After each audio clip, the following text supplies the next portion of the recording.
অর্ধেক জীবন পার করে বুঝলাম আমি কখনো মানুষ চিনতে পারিনি। যাদের জন্য হৃদয় উজাড় করে দিলাম তারা নিখুঁতভাবে বুঝিয়ে দিল আমি তাদের কেউ নই। তুমি আমায় ভুলে গেছো, তাতে কোনো দুঃখ নাই। দুঃখ শুধু একটাই, আমায় চিনতে পারোনি। থাকতে কদর করুন, কারণ হারানোর পর সেই জিনিসটা আর নসিবে থাকে না।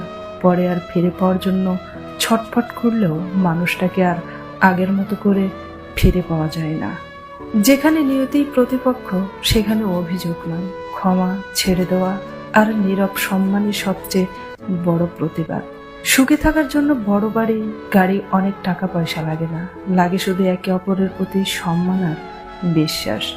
Revenge of nature. মানুষ মানুষকে ক্ষমা করে দিল, প্রকৃতি কিন্তু মানুষকে কখনোই ক্ষমা করে না। মানুষ চিনতে ভুল করার মধ্যে লজ্জার কিছু নাই, কারণ অমানুষগুলো দেখতে অবিকল মানুষের মতো। যদি দেখেন কেউ আপনার সাথে কথা না বলে এড়িয়ে চলছে, তাহলে তাকে বারবার অনুরোধ করার দরকার নেই। যার কাছে আপনার সত্যিকারের মূল্য থাকবে সে হাজার ব্যস্ততার মাঝেও আপনাকে সময় দেবে। সময়টা তাকেই দিও যে সময়ের মূল্য বোঝে, আর সম্পর্ক তার সাথে রেখো যে তোমার গুরুত্ব বোঝে। প্রয়োজনটা ফুরিয়ে গেলে আর কেউ খোঁজ রাখে না, সে যত কাছের মানুষই হোক না কেন। স্বার্থ শেষ হলেই মানুষের আসল চরিত্র প্রকাশ পায়।